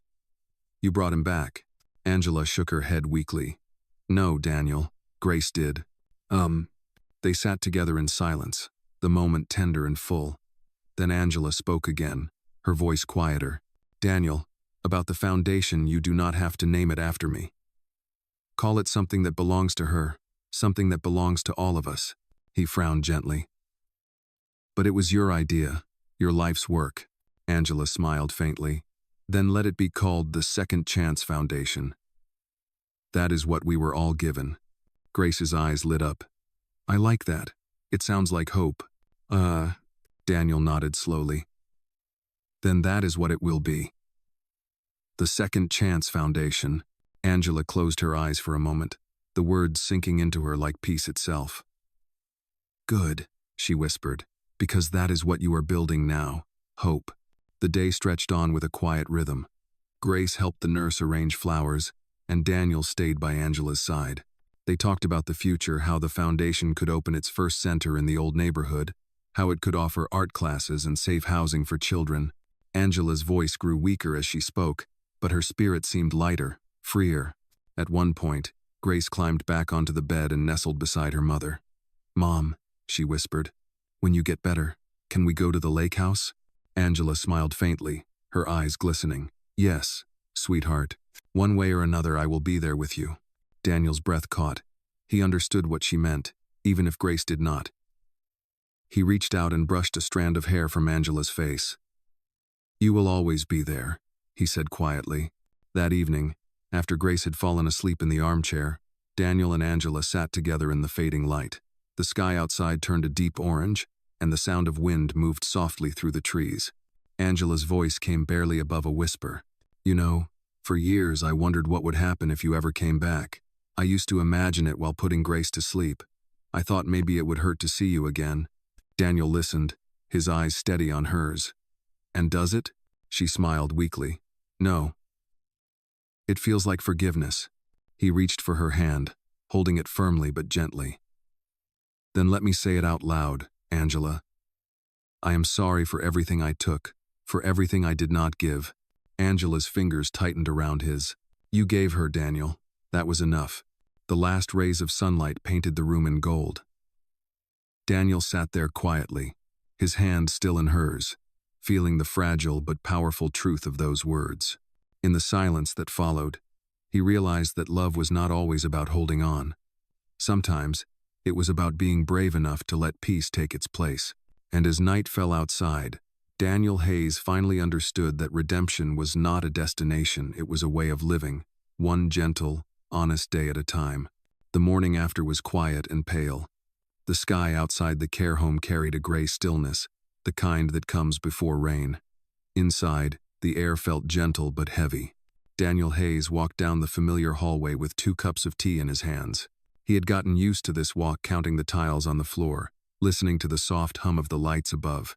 When he entered Angela Turner's room, Grace was already awake, sitting cross-legged on the chair beside the bed. She was braiding one of her mother's scarves into her hair, her little fingers steady and careful. Daniel smiled softly. "That looks beautiful, Grace." She looked up. "Mom said it is her lucky scarf. She said it kept her safe when I was a baby." Angela opened her eyes and smiled weakly. "It still does, sweetheart, especially when you wear it." Daniel handed her a cup of tea. "Chamomile. The nurse said it might help you rest better." "Thank you," Angela said quietly. "You always remember the small things now." He sat down beside her. "I am learning." For a few minutes, none of them spoke. Grace hummed softly under her breath, tracing circles on the edge of the blanket. The rain finally began outside, tapping lightly against the window pane. Angela looked out at it and said, "I always loved the rain. It makes the world feel honest." Daniel nodded. "It used to make me restless. Now it just makes me grateful to be here." Grace looked up at him, curious. "Did you used to be scared of rain?" He smiled faintly. "Maybe not scared, but it reminded me of things I wanted to forget." Angela reached over, her hand trembling slightly as she touched his. "And now? Now it reminds me of the day I found both of you," he said softly. "The day everything began again." Angela's eyes softened. "That is a good way to remember." Grace looked between them, sensing something deeper but not fully understanding. "Can we go see the lake when the rain stops? Mom said the water there looks like glass." Daniel hesitated. "If your mother feels strong enough, we will go." Angela smiled faintly. "I would like that." The rest of the morning passed slowly. Grace drew at the table, sketching the lake house again, the dream that had followed all of them through years of silence and loss. But this time, she added something new, a small garden in front of the house, full of yellow flowers. When she was done, she held it up proudly. "See? It looks real now." Angela smiled. "It looks perfect. Daniel took the drawing gently, his voice low. Maybe we can make it real, Grace. Her eyes widened. You mean build it? He nodded. Yes. Maybe not right away, but someday soon. We can build it together. Angela's eyes glistened. It was always meant to be built by love, not by hands. He looked at her, understanding passing silently between them. That afternoon, the nurse entered with soft steps. Miss Turner, the doctor would like to speak with you later today, she said kindly. Angela nodded. Thank you. When the nurse left, Daniel asked gently, Is everything all right? Angela hesitated before answering. The doctor says my heart is getting weaker. It is not unexpected, but it is time to start thinking about plans. Grace stopped drawing and looked up. Plans for what? Angela reached out and pulled her close. For when I am resting for a long, long time, sweetheart. But not today. Grace frowned. You mean like sleeping? Yes, Angela said softly.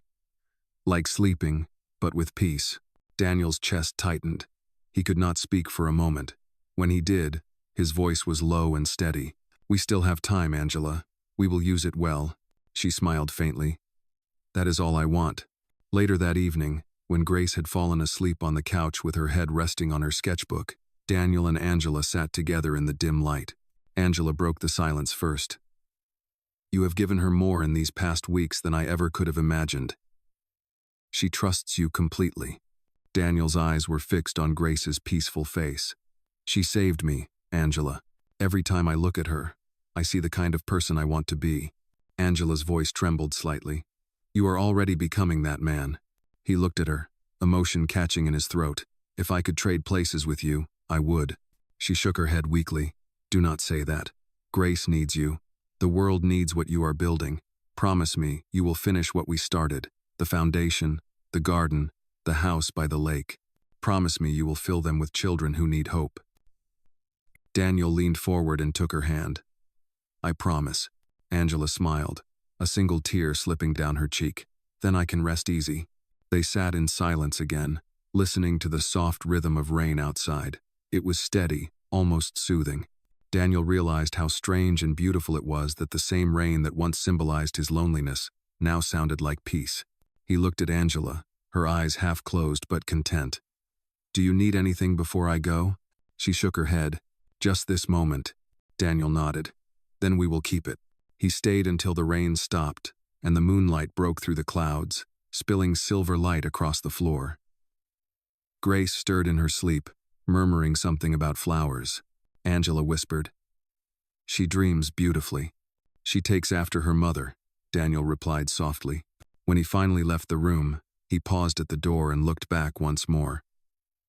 Angela was resting peacefully, her hand still resting near Grace's, and in that quiet, silver-lit moment, Daniel Hayes understood that love did not end when time did. It simply changed its shape, becoming memory, promise, and the steady light that would guide them forward, no matter what came next. The morning after Angela Turner's memorial was hushed and gray, the kind of quiet that fills every corner of a house when grief has settled in but life insists on continuing.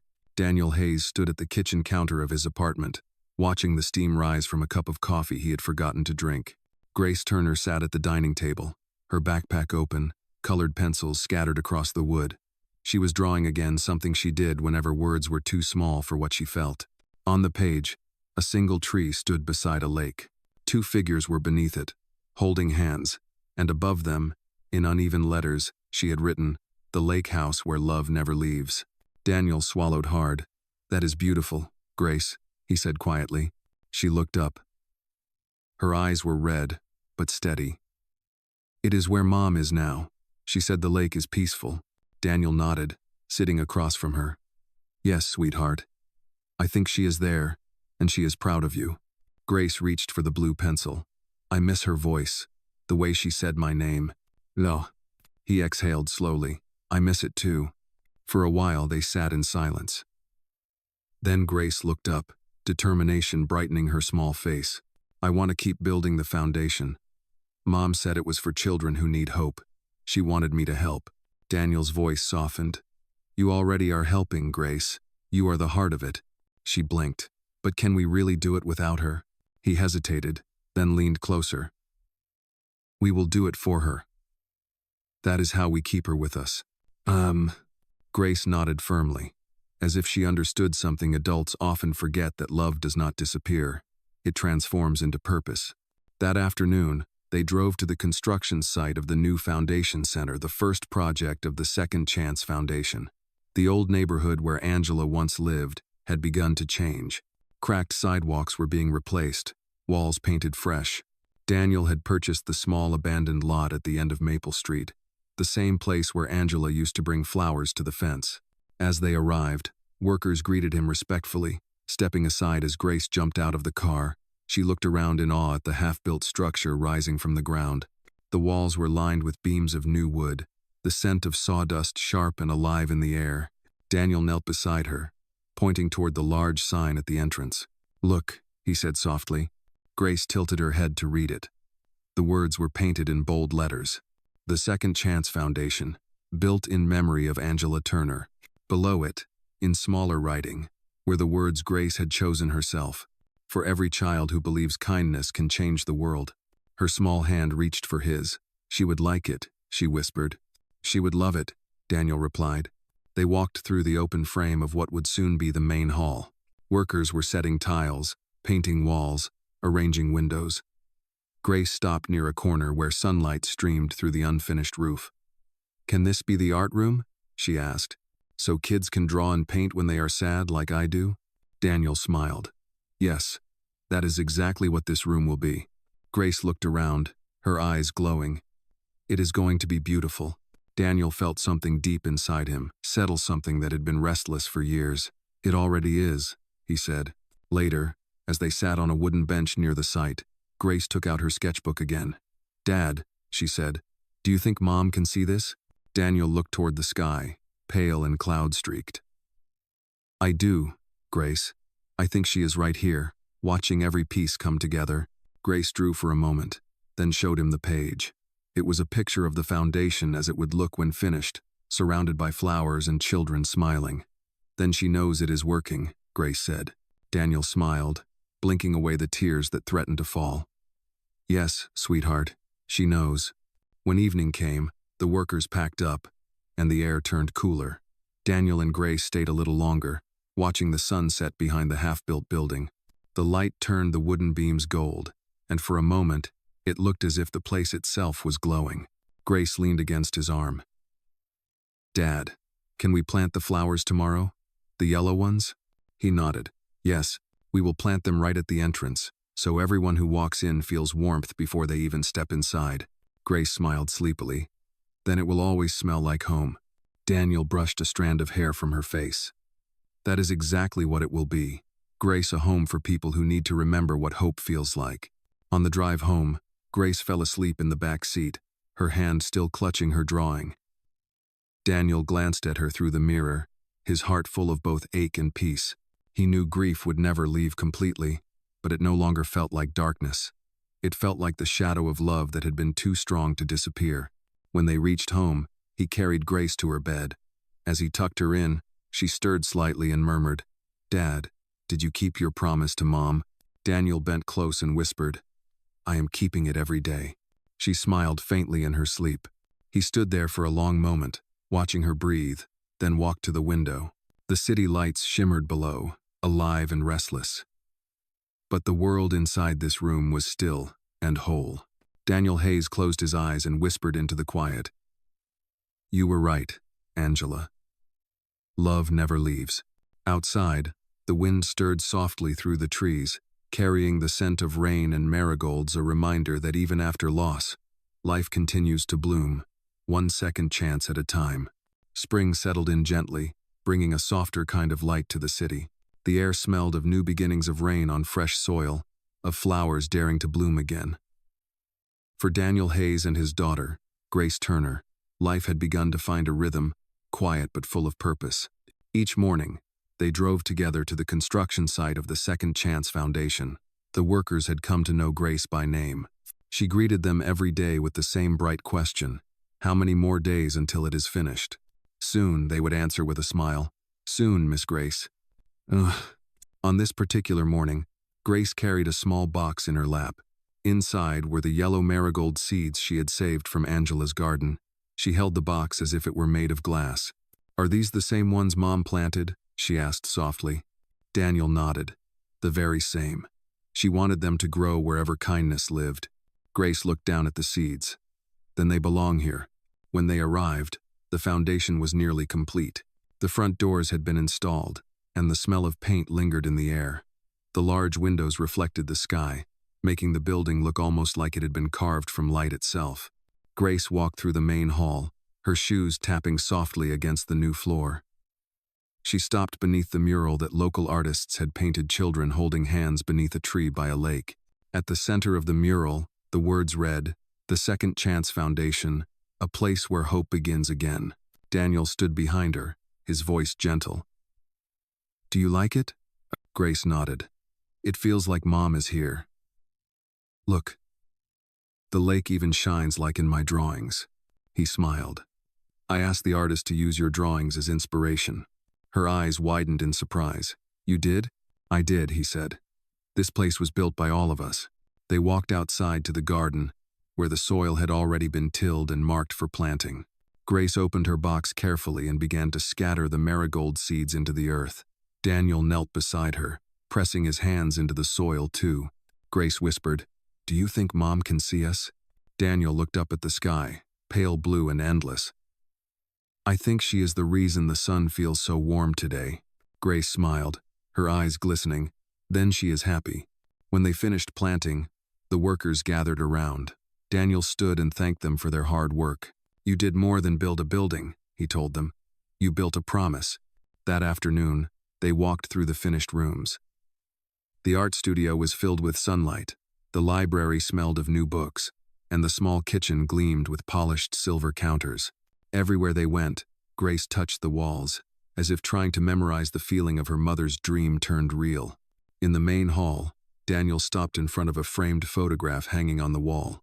It was Angela Turner, smiling softly, holding Grace as a baby. Beneath the photo were her words, "Even broken hearts can build beautiful things." Grace stood beside him, reading the inscription out loud. Then she said, "She would like how you finished it, Dad." Daniel's voice was quiet. "I did not finish it, Grace. We did."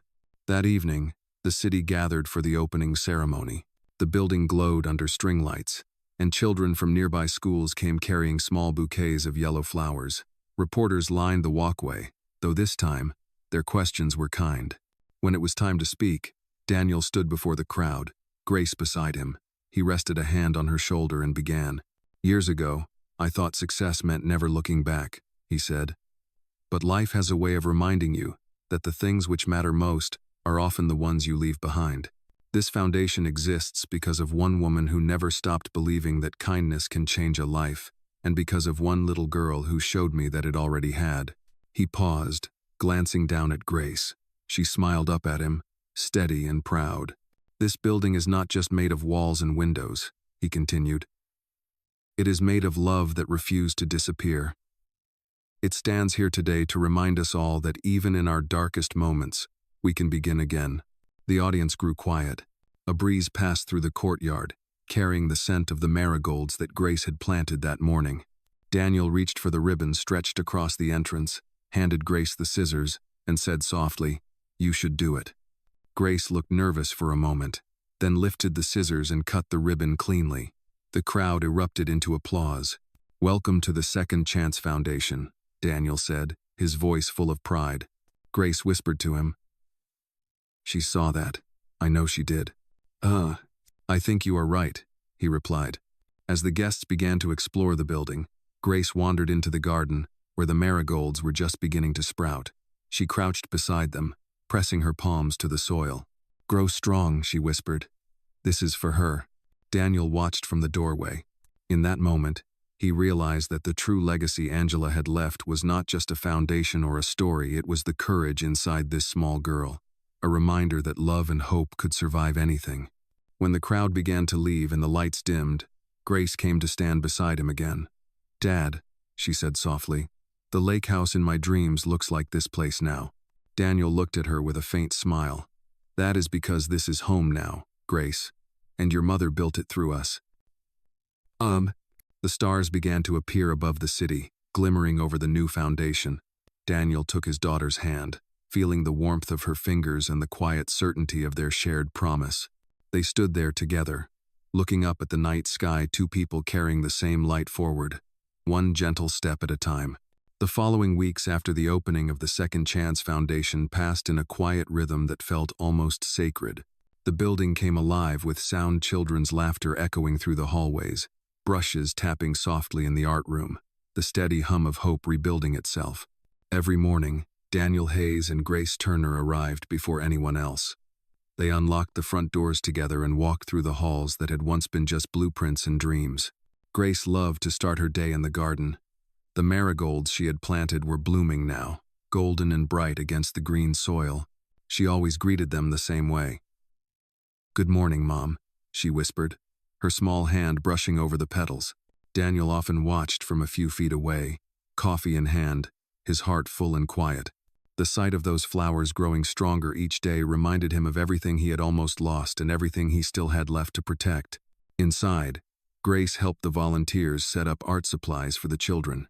She had become the little heartbeat of the foundation, greeting everyone with the same warmth that her mother once carried. "You can draw anything you feel," she would tell the other kids. "That is what Mom taught me." One afternoon, after the day's classes ended, Daniel walked into the art room to find Grace sitting alone at the long table. Her fingers were stained with bright colors, and before her was a canvas filled with blue sky and yellow fields. At the center of the painting was a figure standing by the lake, smiling. He stepped closer. "That is beautiful, Grace. Who is it?" She looked up, her expression calm.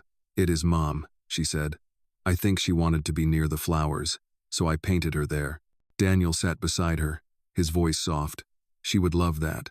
Grace tilted her head. "Dad, do you think Mom knows we are okay now?" He reached over and smoothed her hair gently. "Yes, Grace, she knows. She always believed we would find our way." Grace smiled faintly and looked back at her painting. "Then I am going to hang this here, in the art room. That way, everyone can see her." Daniel nodded. "That is a wonderful idea." When the painting was hung on the wall, sunlight from the tall windows caught the colors just right. The image glowed softly, as if it belonged to the light itself. Children passing by stopped to look at it, whispering how peaceful it felt. Daniel stood watching them, his hand resting on Grace's shoulder. "You did something special," he said. Grace leaned against him. "Mom helped." That night, after they locked the doors, Daniel and Grace walked through the quiet building one last time. The halls were empty, but not silent.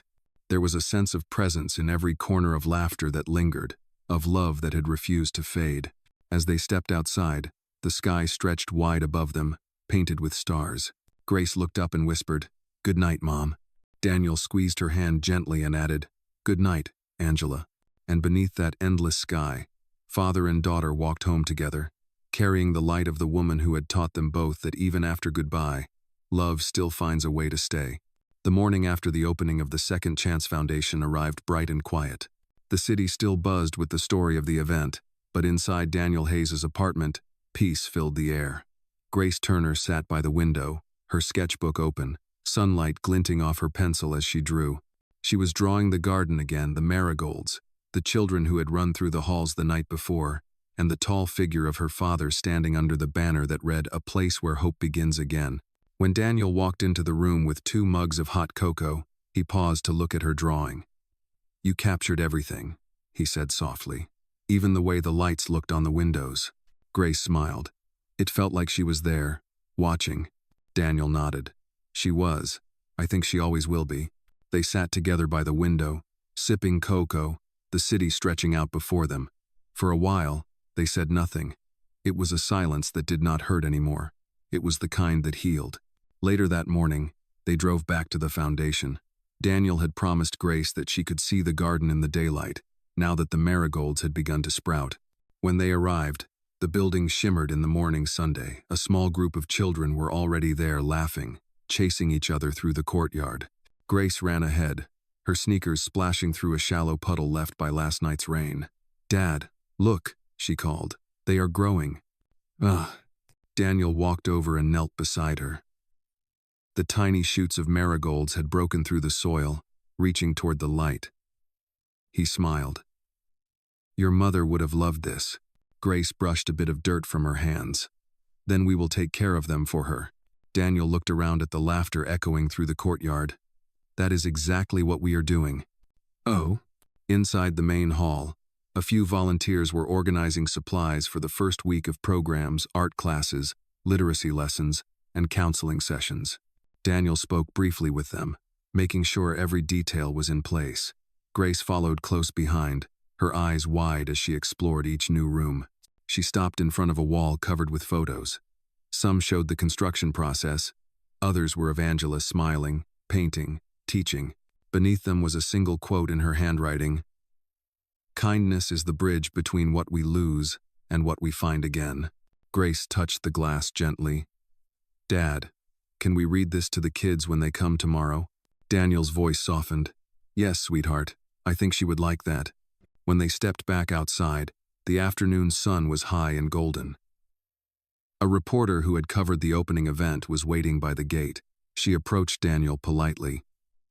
Mr. Hayes, the city council is talking about supporting your foundation long-term. They are calling it one of the most compassionate projects in the city. Daniel smiled, calm and humble. That is kind of them. But this is not my project. It belongs to everyone who believes people deserve another chance. Grace tugged at his sleeve. That means Mom's dream is still growing. Daniel nodded. Yes, Grace, and it will keep growing as long as kindness does. Before they left, Grace ran one last time through the garden, arms spread wide, her laughter echoing through the air. Daniel stood watching her, the sunlight outlining her small frame like gold. In her, he saw everything Angela had believed in: courage, joy, and the quiet power of love that never stopped giving. As they drove home, Grace leaned against his arm, tired but smiling. Dad, can we go back tomorrow? He looked down at her and smiled. We can go back every day if you want. It is home now. Grace closed her eyes, her voice soft. It feels like home. Daniel watched the road ahead, the horizon glowing with evening light. In that moment, he understood that the foundation was not only Angela's legacy, it was Grace's beginning, and his redemption. The world outside kept moving, full of noise and motion, but inside their car, everything was still. It was the stillness of peace, the kind that comes when love has done its work and found its way home. A year passed, and with it came a quiet kind of healing that settled gently into every part of Daniel Hayes's and Grace Turner's lives.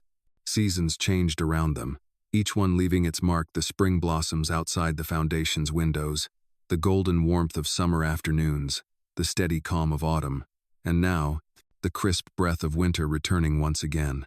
The Second Chance Foundation stood tall in the heart of the old neighborhood, alive with laughter, footsteps, and the hum of new beginnings. Children came every day, carrying sketchbooks, notebooks, and stories of their own. The marigold garden out front had grown full and bright, a sea of yellow that never failed to make people stop and smile. Daniel arrived early each morning, unlocking the front doors and greeting the volunteers. His once rigid posture had softened, replaced by something warmer. The man who had once built towers of glass now built lives with compassion. Inside the art room, Grace sat at her usual spot by the window, surrounded by papers, crayons, and color. She was taller now, her hair longer, her voice stronger, but her smile remained the same one that had changed everything. When Daniel entered, she looked up and grinned. Dad, guess what?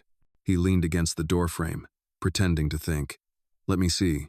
You finished your drawing? She shook her head, her eyes bright. Better. The mayor said the foundation is helping open 2 new centers next year. One of them will be in another city. Daniel's smile deepened. That is wonderful news. Grace nodded proudly. We did it, Dad. Just like Mom said we would. Her words hung in the air, soft but full of meaning. Daniel crossed the room and knelt beside her. She would be so proud of you, Grace. Grace looked down at her drawing. It showed the garden again, but this time with more people: children planting flowers, adults teaching, everyone smiling beneath a bright sky. Do you think she can see all of this? Daniel's voice was steady, certain. I do not think she ever stopped watching. They sat together for a long moment, the winter light washing through the window. Grace reached out and took his hand. Then I am glad we kept our promise. Later that day, a celebration was held at the foundation for its one-year anniversary. The halls were decorated with photographs of the journey, the first day of construction, the ribbon cutting, the children's first art projects. Near the entrance hung a single framed picture of Angela Turner, her eyes bright, her smile serene. Beneath it was her quote, written in gold letters, "Kindness is the bridge between what we lose and what we find again." As the guests arrived, Daniel stood at the podium, Grace beside him. He looked around the crowded room at the faces of the children, the volunteers, the families, and began to speak. "A year ago, this building was just an idea," he said. "It was built out of love, out of loss, and out of the belief that even broken things can be made whole again. Today, when I look at all of you, I see what my daughter and I have learned together, that second chances are not rare. They are what happen when we choose compassion over fear." Grace looked up at him, her eyes shining. "And love over silence," she added softly. The crowd smiled, and for a moment, the room felt like sunlight itself, warm, bright, endless. After the event, as the last guests left and the lights dimmed, Daniel and Grace stepped out into the cold night air. The marigolds swayed in the winter wind, their petals glowing faintly beneath the moonlight. Grace tucked her hands into her coat pockets. "Dad, it feels like she is walking with us." Daniel looked up at the stars. "She always is." They walked through the garden slowly, the sound of their footsteps soft on the stone path. When they reached the center, Grace stopped, crouched down, and whispered something to the flowers. Daniel could not hear the words, but he did not need to. The look on her face told him everything. It was gratitude, love, and peace. As they walked home together, Daniel glanced down at his daughter and felt something deeper than pride. It was understanding, the kind that comes only after loss and redemption. Angela Turner's story had not ended. It had simply changed form, living now in laughter, in growing gardens, and in the hearts of those who had been given another chance. And as father and daughter disappeared down the quiet street, the wind carried a soft echo through the marigolds, as if whispering the truth that had carried them all this way. Love never leaves. It only finds a new place to grow.